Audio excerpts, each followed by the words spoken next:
I'm Deborah Lamata, and this is Women Entrepreneur Spotlight. I started this podcast because I believe that every woman entrepreneur has a story to tell, and by sharing that story, she could be helping the next woman entrepreneur looking for some guidance. So tune in, get comfortable, and enjoy the series. Hi, and welcome to Women Entrepreneur Spotlight. I'm Deborah Lamata, and today my guest is Judy Mangini of Judy Sings the Blues. I'm so excited to have you today, Judy. How are you? I'm doing great. How are you, Debbie? I'm good, thanks. Not bad for Thursday afternoon. So I like to do a couple warm-up questions just to get us started. And the first one is, if you could perform anywhere in the world, where would it be? I would like to perform at a USO event. It's always been a dream of mine. Yep. Really? I even reached out to Gary Sinise and asked him if he would consider having my band join him at an event. That would be absolutely awesome. Oh my gosh. Yeah. All right. So if you could perform with anybody, who would it be? Well, I wanted to ask, dead or alive? Either, your choice. Dead, I'd say Prince, because you don't need a reason. No. Alive, I would say for a female, Ann Wilson, because she's always been one of my idols. Yeah, I've always looked up to her, admired her. I mean, still kicking ass at her age. And right?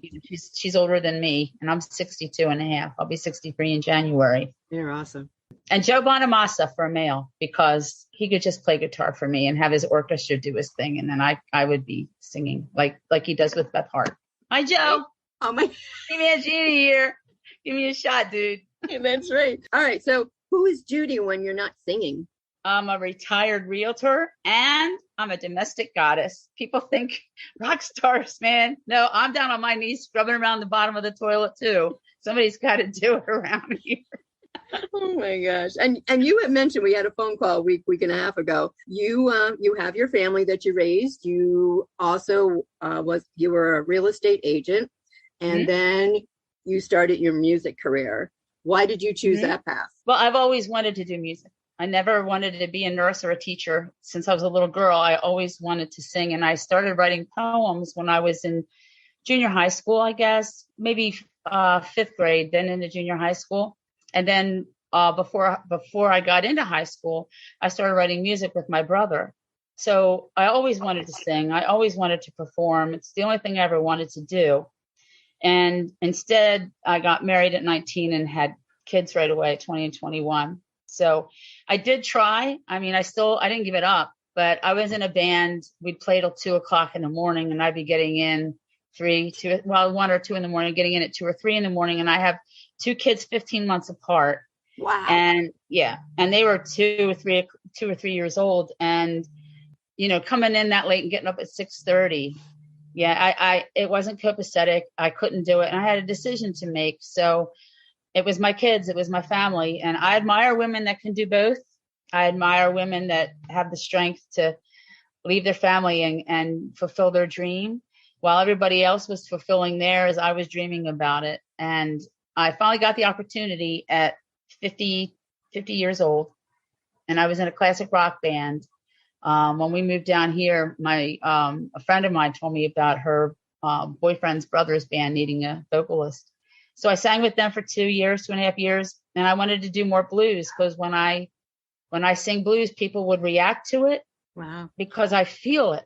Rock is rock, but when you're singing blues, most of the times, people can relate to that.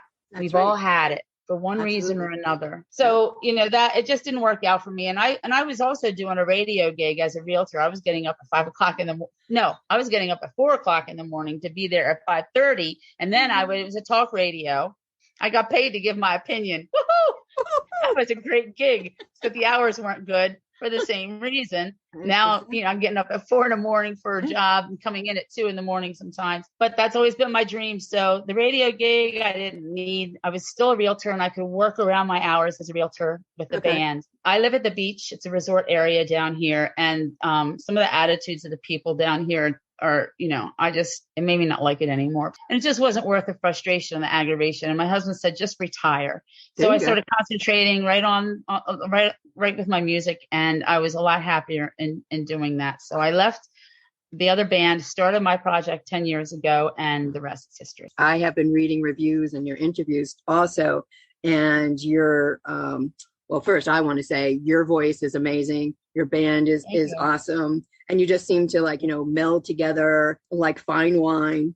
Oh, thank you. Your voice has been described as powerful, accomplished, funky, soulful. And as you said, you know, blues is so full of emotion. You are so full of emotion when you sing. Tell us about your band, who they are, and how did you all come together? I have the famous Jan Zukowski on bass. Jan's been with me about a year now. He was retired, and I had contacted him twice, actually. Finally, the second time, he goes, you know, send me your music, because he told me he was retired. He said, send me your music. So I sent him my music, and he loved it. And he said, you know, I'll play bass for you.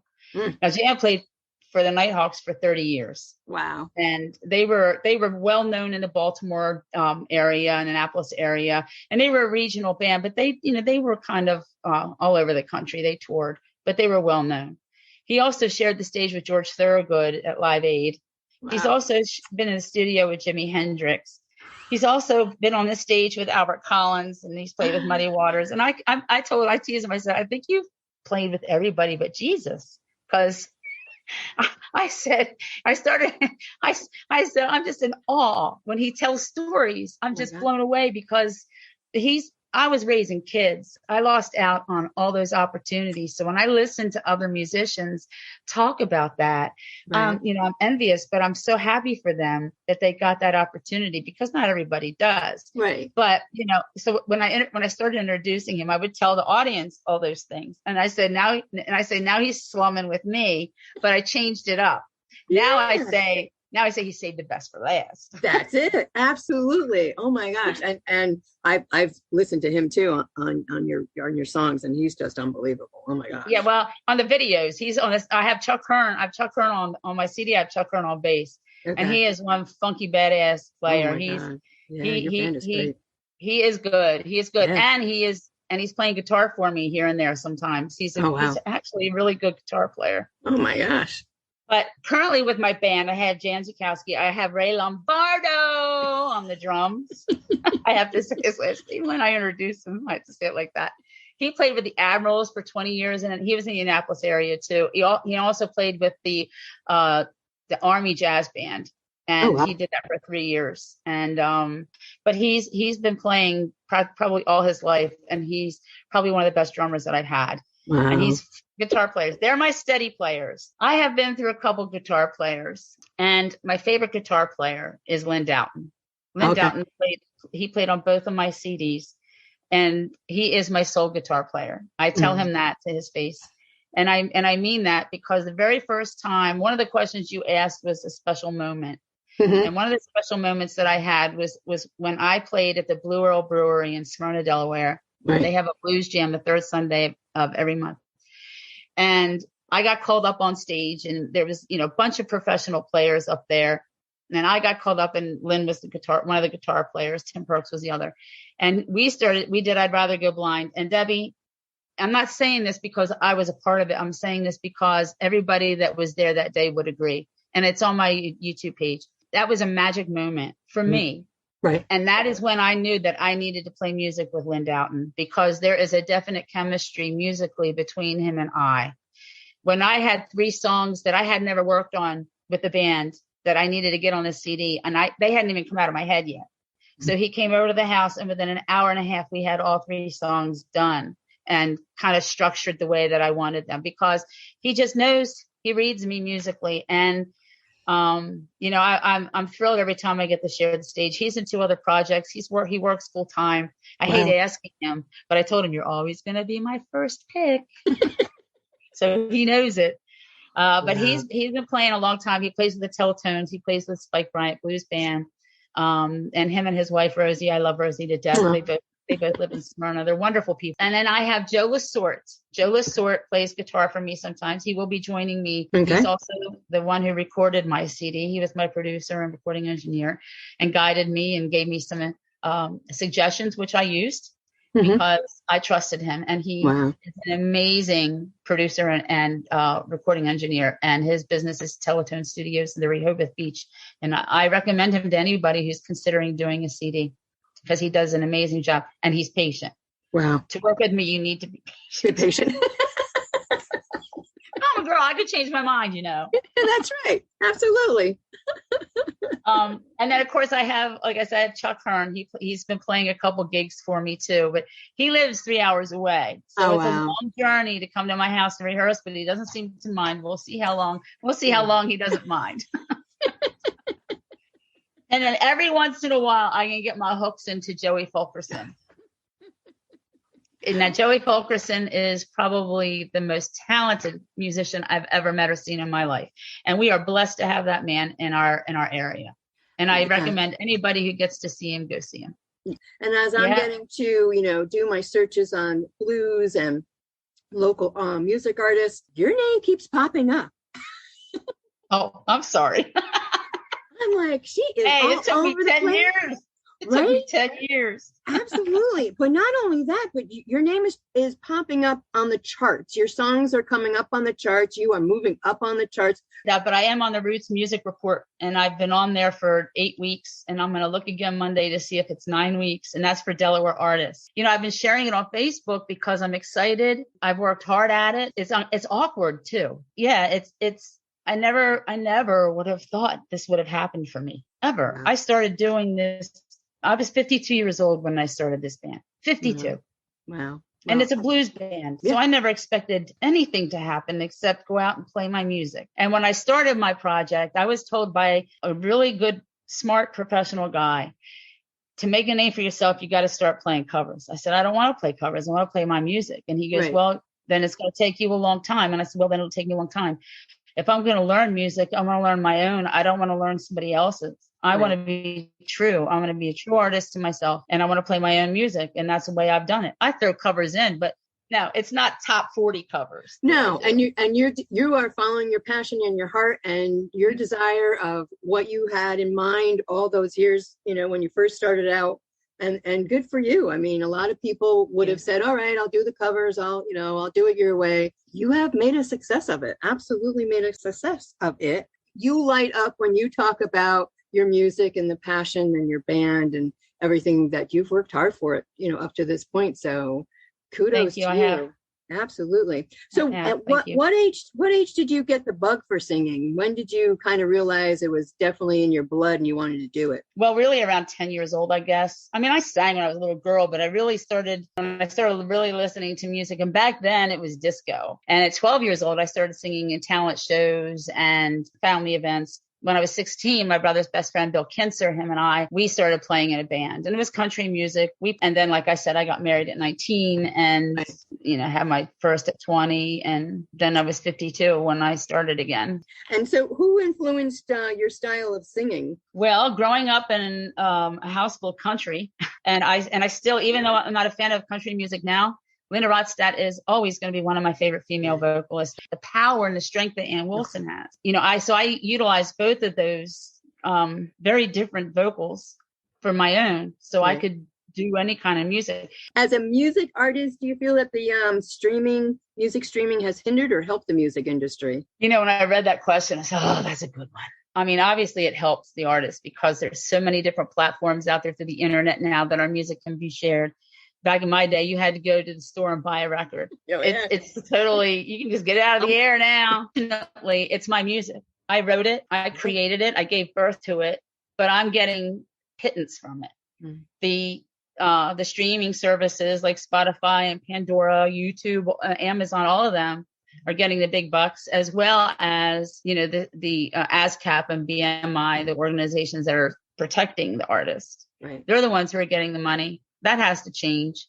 Without them, nobody would know who I am in many places. It's a catch-22, really. Yeah, that's it. How did COVID affect you and the band? I mean, it's affected us all. My band that I had before COVID broke up during COVID because of a misunderstanding of a text message. So if I can give advice to anyone, if you have something important to say, call. My band took a dump. and we just started to record the CD. And I told my husband, you know what, no matter what, I'm going to finish this CD. And I started calling up musicians. I called Lynn Doughton. No problem. Yes, I'm in. Joey Fulkerson, because I knew he was busy. He said, hell yeah. Oh, yeah. Then I called Chuck Hearn, and then I called Keith Brooks. Now, Keith Brooks, and he is probably the best drummer I have ever seen and heard in my life. And the fact that he agreed, and then he started playing drums for me. But he's in 5 other projects. Although I would have loved to have kept him, he understood. Wow. But Keith Brooks was on drums, and I had Dan Long on keys. Okay. He was on my last CD. He's an excellent keyboard player. I don't know why he's not utilized more in the area, but he's also works full time. And he's Brian Cunningham on sax. I call him the icing on my cake when he joins me on stage. Oh my gosh. No, and he is probably one of the best that I've heard. And of course, Joe Lessort did the recording of it and advised me. And here you are today. I read that you've had abuse in your past. Am I right? Yes. Mm-hmm. And that some of your songs are written from that past and those emotions, that you've written from. What would you like your fans to take away from your songs from your latest album? I guess my biggest thing is, and I talked to the guys about it, because especially Come Over Here, that song is not about a lost dog. And the cover, you asked me about the cover too. I did. The cover came to me instantly, even before I wrote the song. When I wrote the song, before I had the cover, I had the crookedy looking. I saw the tree, took a picture of it, and I sent it to my grandson. And I told him, my grandson did the picture. Avery Lanzi is my grandson. And I said, I want it to look like an old crotchety tree, old gnarly. I saw the tree, and I told my husband, there's the tree. And I took a picture and sent it to him, and he drew the tree. And I wanted a little girl with a teddy bear. And you can't see it on the CD, but the teddy bear's mouth is stitched shut and its eyes are closed, and it's red. It's the only thing of color on the CD. So when I wrote the song Come Over Here, I extended it into the roots. I wanted the roots to look like feet, and I wanted her feet to turn into roots and intertwine in the tree. And I wanted the man on the bench with the lost puppy poster sitting there on the other side of the tree. Yeah. I mean, it tells a story, and it tells you, and if you turn it over, the back of it has the teddy bear on one side and the poster on the other side of this pathway that walks away, and neither one of them are there. But I talked to Joe, and I talked to Lynn during recording, and I said, I'm kind of hesitating on putting this one on there. And they said, why? And I said, it's going to make people uncomfortable. And they said, so? And I said, I know. And I started thinking about it, and we all agreed that sometimes uncomfortable things need to be said in order for uncomfortable things to change. So I decided to keep this on here, and I introduced the song, and I tell people this goes out to all the little girls like me. So what I want people to know about these songs is that I'm a survivor. I'm a lot luckier than a lot of little girls because Absolutely. I'm here to talk about it. I just think that as a woman who has a daughter and 2 granddaughters, we need to stand up for our kids because, a lot more damage is done to them than what was done to me. They carry that. We carry that all our lives. So we need to be better at protecting our youth because they're our future, and we don't need damaged goods into our future. So if you see something, say something, please. The other song, He Hit Her, is about domestic violence. And you and I talked about this earlier. I want to clear it up. This isn't about my husband, Paul. I was Correct. married previously. Right. But whenever I sing this song, people look over at Paul and he said, what, me? So just to make this clear, it's not about him. No. It's about my own personal experience prior to him. And I didn't shoot him. It's just a good way to end that song is all. That's all. Born a Sinner also has a very interesting cover as well. And I read that you had a tattoo artist draw the cover, correct? Yes, I did. I talked to a couple graphic artists, and I couldn't afford that. And then somebody said, when I told them what I wanted, they said, you should talk to a tattoo artist. So I went to 2 different tattoo artists before I found Janine Bond. And Janine Bond said, because I kept putting my arms out, I want it to be like a Medusa, right, with her arms stretched out, all these arms. But in each palm of her hand is something that resembles the verse. So each 4 verses, she has something in each hand. So when I told the guys what I wanted, my old drummer, James Sudamak, I love James. He said, they're not going to get it. I said, what do you mean they're not going to get it? He goes, it's too much. They're not going to get it. And I said, well, they might not get it the first time. They may not get it the second time. They never got it. So I finally had to tell everybody what it was. But she did such a job. When she handed me the picture, I was in tears because I was just so proud of the whole thing. That was my very first CD. I said I wanted the hair to flow. I told her exactly what I wanted. I wanted the hair to flow all the way. So when you open the CD cover, the hair was flowing all the way to the back.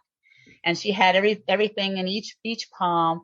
And I told her I don't want any breasts, any nipples on the breast to show. Have her hair come down over that. Give her a little bit, but don't give her a lot. You know, I just wanted it to be showy, but not too showy, and attractive and eye catching. And I wanted the eyes to be green. The eyes had to be green. Yes, I saw that. And people don't just randomly put a picture on front of their CDs. There's usually some thought behind it. There's usually a story behind it. She also did that. My soul dog Coco died in 2018, and I'm still grieving and devastated over that. I had him for almost 16 years. You can see, you listeners can't see it. Look at that. Oh my gosh, it's a silhouette. Very good friends of mine, Larry Mullet and Carol Albee, gave me that as a surprise, and I ugly cried when they gave it to me. But she did a wonderful job. But this CD on Come Over Here was 3 of my grandkids. Avery Lanzi did the tree. My granddaughter, 9 years old, she did Nora May. She did Come Over Here, and Gianna, her sister, Gianna Melvin, Nora Melvin. Gianna did the Judy Sings the Blues. Because when I asked the 2 youngest, Gigi said, well, what am I going to do? And I said, well, I guess you can write Judy Sings the Blues on the bottom. My gosh, I know. I when I heard and read that, it's like, oh my gosh, that is so endearing and something that you will cherish forever.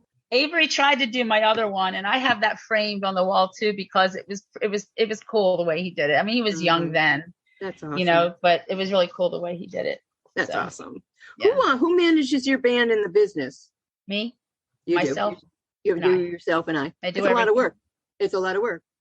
Well, after I was close to getting the CD out, I did reach out to, I guess, a marketer and marketing agent. And I was broke. I had spent all my money on paying all my musicians, buying the CDs. Everybody that was involved in this got paid. So I really didn't. Then I got T-shirts. So I really didn't have anything left over for that. And I said, I'm retired. I can do it. So I spend a lot of time researching blues DJs, blues stations.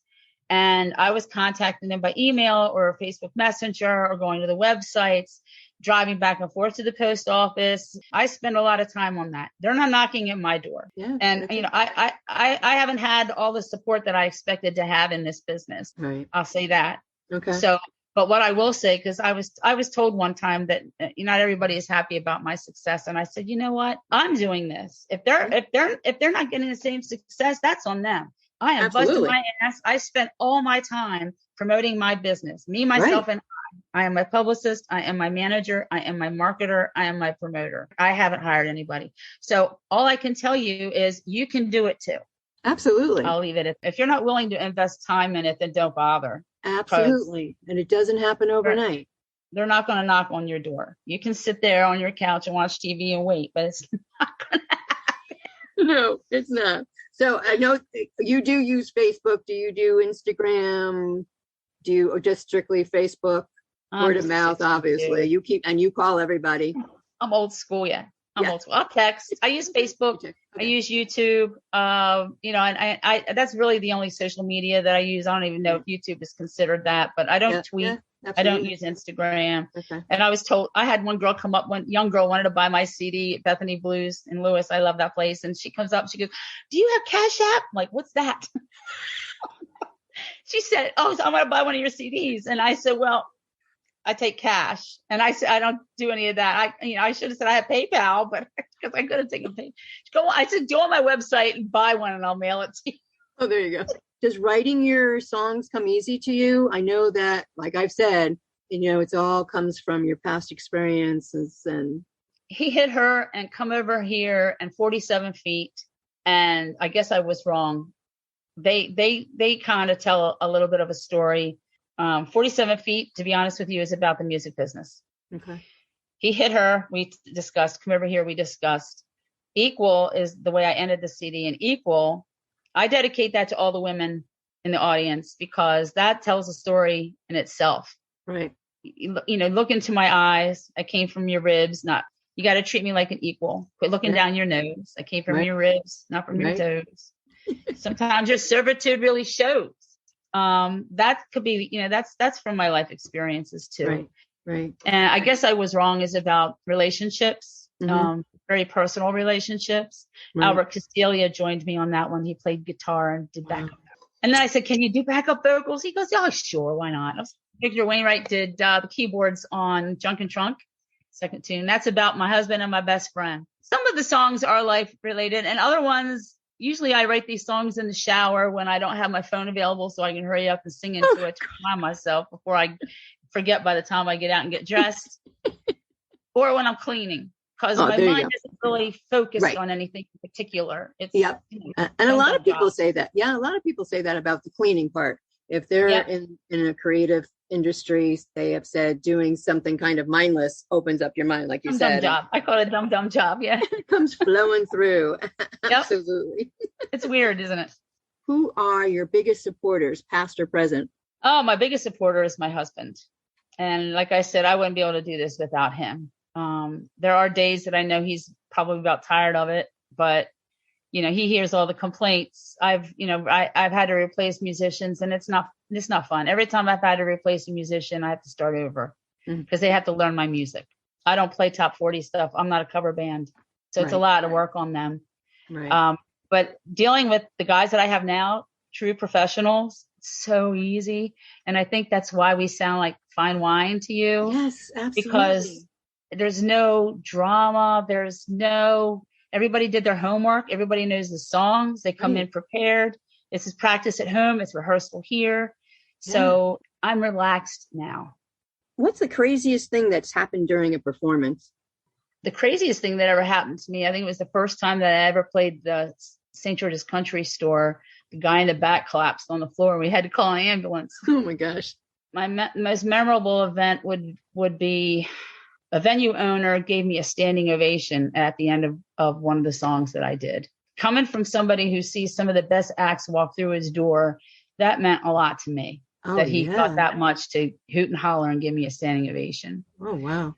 And the other one was when I was singing at the Blue Earl, and Rosie, the owner, I got done doing a Trampled Underfoot song, and she came up to me when I was done, in tears in her eyes, and gave me a hug. That happened twice. One of their employees at a different day, different date, did the same thing. Wow. It's a powerful song, and I love doing that song, and I'm going to bring it back into my repertoire. But I think those two, when I connect with somebody that much and they feel what I'm singing, that's why I love blues. I came late to the game, and I don't know half the people that some of these musicians talk about.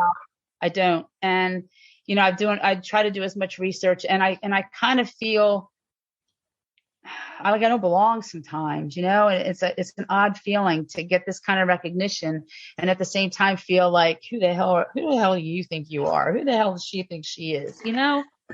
But and I'm late to the game, but I'm here and I'm proud of what I'm doing. And absolutely. And as long as I'm connecting with my audience, that's all that matters to me. Absolutely. That's my reward. What advice would you give someone starting out in the music business? Don't kiss anyone's ass. Don't kiss anyone's rings. Stay true to yourself. Stay humble. And don't ever give up.